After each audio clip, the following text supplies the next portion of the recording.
back to Village in Motion. As referenced early, we do have two very special guests. Someone who has been my partner with this Echo Food Drive for, I don't know, years and years. And I'm going to have Hank introduce our special guest. So Hank, first, thank you for coming on. And can you introduce who's next to you? You're welcome. And I'm glad to welcome Bob Diegelman, who is president of the board of directors at Echo. Long time involvement with Echo, and we're anxious to hear from you about all of the good things Echo does and all the contributions you and others have made over the years.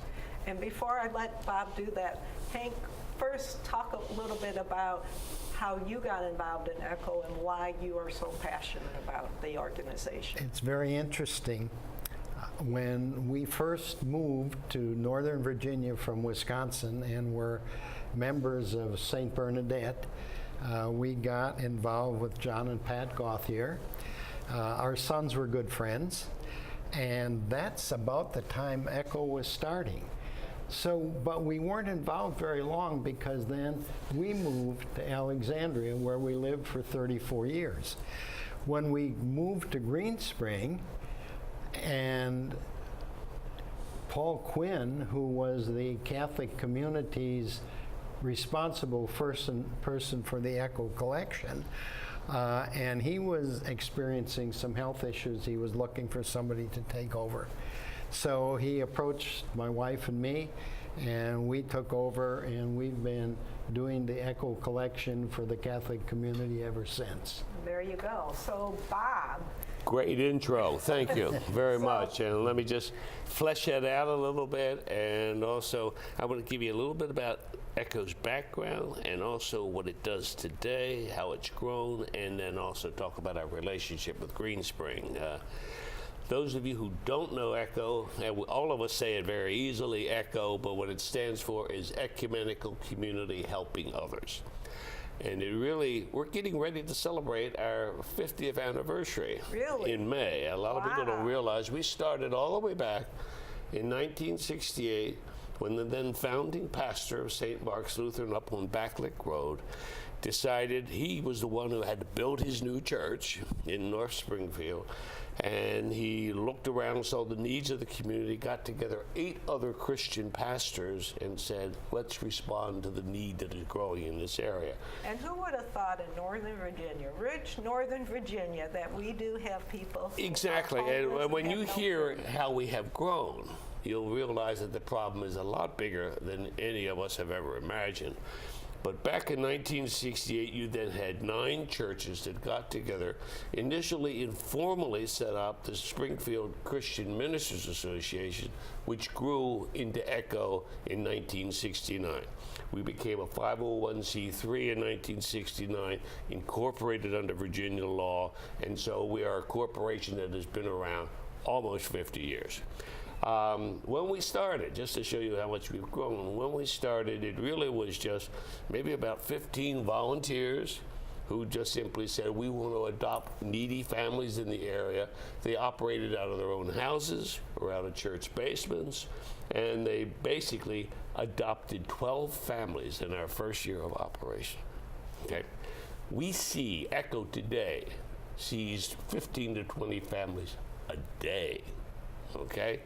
And these are people who come to you or they've been referred to Echo. Exactly. It's not something that they just walk in off the street. Well, you know, we take self-referrals, we do take walk-ins, but we are an organization that is dedicated to providing food, clothing, emergency financial assistance, household items to people in need in the Springfield-Burke area.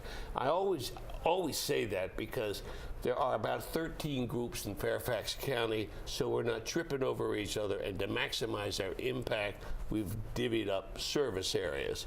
And Echo has the Springfield-Burke area. We take referrals from our member congregations. We take referrals sometimes from the county social services. We take neighbor referrals. We take self-referrals. We are today are helping about 1,400 families a year. That turns out about 5,000 people a year that just Echo supports. And we're our biggest problem is our growth. And when everybody says, Fairfax County is one of the highest per capita income per household areas in the whole country. I think it's second in the country.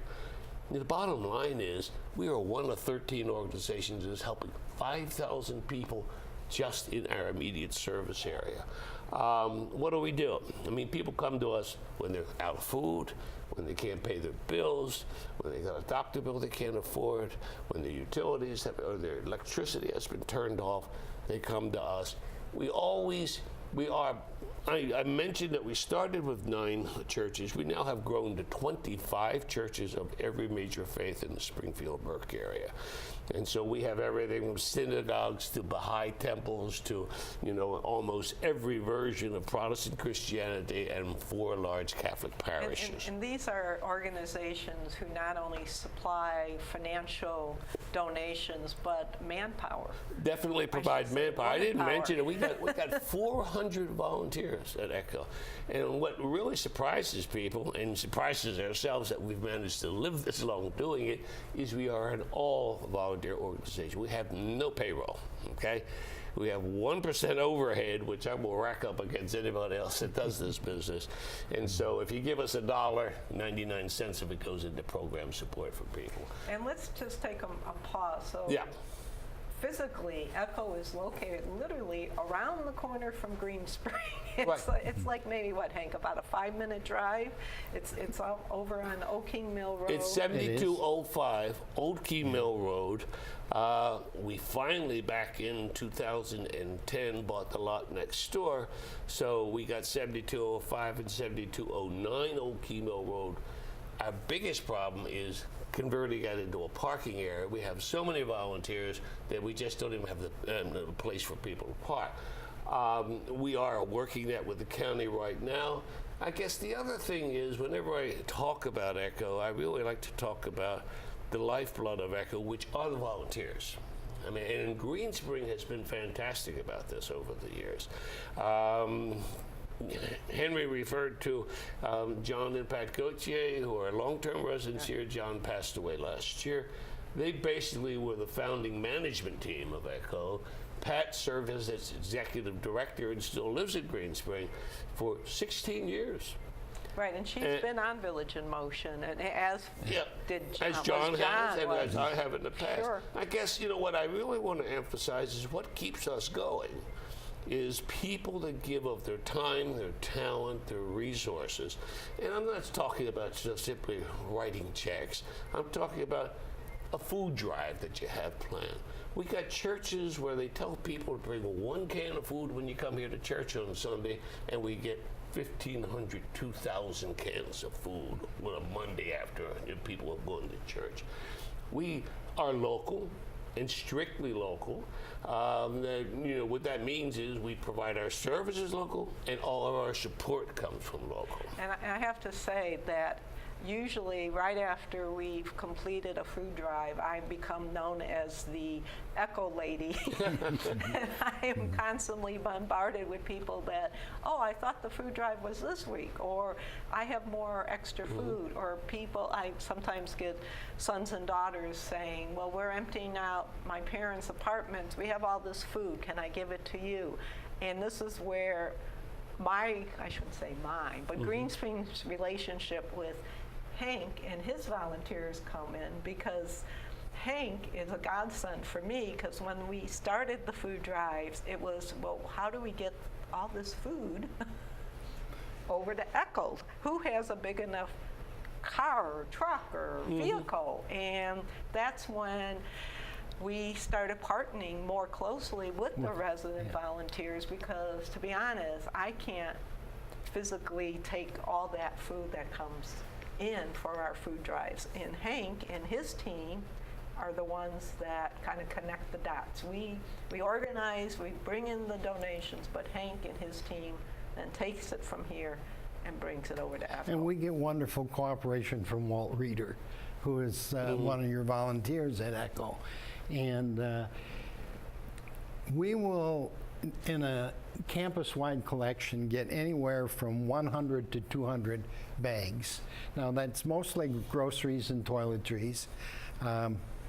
There are donations of clothing and shoes and kitchen utensils and so on. We tend not to get so much of that because it goes to the treasure chest. Right. But we're very happy to get the food and the toiletries, and Walt Reeder comes out. He has a huge van. He will bring a partner who has either a van or, if it's not raining, a pickup truck, and we load them up and they take them back to Echo. That's the important thing that I want to underscore, because when I arrived here this morning, I can't stand in the lobby of a Green Spring building without people recognizing me and me recognizing people, because so many folks here volunteer at Echo. And then also, you run a food drive, you run clothing drives. And the other thing that I want to underscore is that, quite frankly, people wonder, hey, what if you can't use what I give you? The bottom line is, and I heard, Diane saying it earlier, is it's always repurposed. If it's something that we can't use, we'll give the Salvation Army or, missions of charity or somewhere else. And the bottom line is, for years now, Green Spring has been a big part of our backbone. And I want to thank everybody that is listening and watching, and I want to thank you, and I want to thank Diane, and of course Hank, for the energy, the commitment, the passion. If you really want to see people's faith and commitment in action, take a look at Echo, because you walk in that building any day of the week, and there are 40 to 50 volunteers there. And that's the other piece of it I do want to emphasize, is our hours of operation. We are open every day from 9:30 to 12:30 every day of the week. You can always drop off stuff there. We are open every evening, Tuesdays, Wednesdays, and Thursdays from 7 to 9. And then we also have very special programs like school backpacks for kids just about, in the September timetable. We wound up this year giving out 1,600 backpacks, totally filled with school supplies that people have donated. We do holiday meals on Thanksgiving and Christmas. We get 400, 500 families that desperately need a meal to put on their table for Christmas. And let me interrupt you there. Yeah. The food drives that we have here, we do one in spring, which is starting next week, our Spring Forward. We're doing the other one in November. The reason we have chosen those months is to avoid the holidays. Right. Because people tend to give, at Christmas Exactly. time. But I would say, Bob, your shelves are starting to get a little bit more leaner this time of year. Yes, I mean, when we get into November, December, you're right. People get the holiday spirit, and look at when they got to pay their taxes, and people do a lot more. But that's not a criticism; it's a reality. When we get into the spring, we get into March, April, May. Those are our low years. Low months. But I'll also mention, and it's important to realize, we got major organizations, for example, like the Boy Scouts or the Postal Letter Carriers, that will run a weekend food drive for us and bring in 20,000 to 30,000 pounds of food. And everybody says, wow, that is so much. 20,000, 30,000 pounds of food lasts us 1 month at Echo. We give out 280,000 pounds of food a year. And whether it's that can of diced tomatoes in the back of your cupboard that you never got around to using, or whether it's a can of beans, everybody seems to have a can of beans. It really is important to us. Just with the 1 can, 10 cans, 1 bag, it makes a tremendous difference for our clientele. And one of my favorite quotes is from Mother Teresa, which said, if you can't feed 100, just feed 1. And that little bag of groceries can help feed 1 person. You can. Could I say one extra thing Yes, about of Green course. Spring? I'm involved directly with the collection for the Catholic community, but there are other organizations at Green Spring that also do collecting for Echo. And there's always a last place to put it. There's a closet dedicated in Pastoral Ministries. So if there's nobody out there collecting, just go to the closet in Pastoral Ministries, and one of us will get there to pick it up. And that's where I take all the ones that have forgotten bags.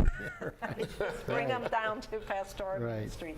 Well, this has been just so full of information, Bob. So one thing you'd like us to know before we say goodbye?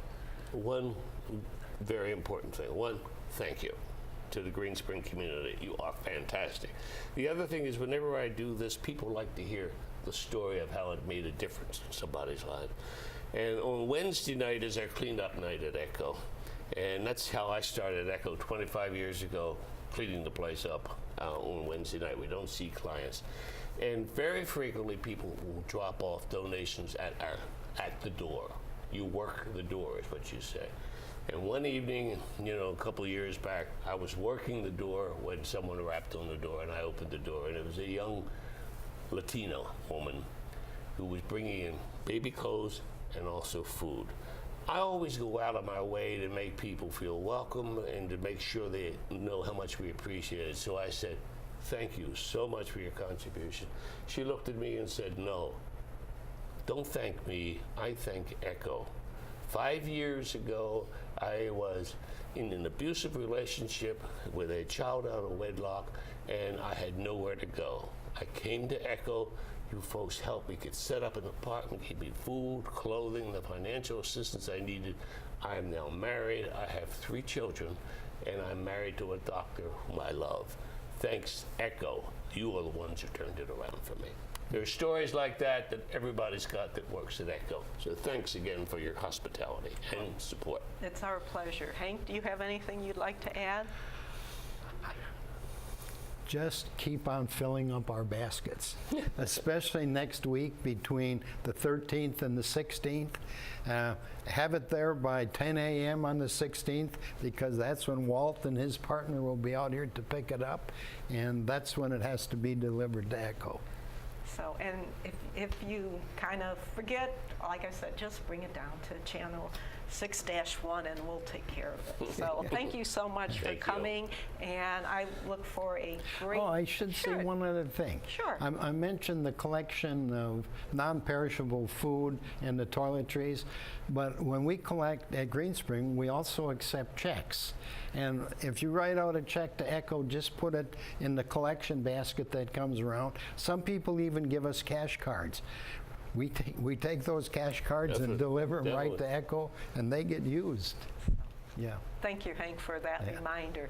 So again, next week we're going to spring forward, because can you believe we're changing the times? I wish they would just stay with one time, but that's besides the point.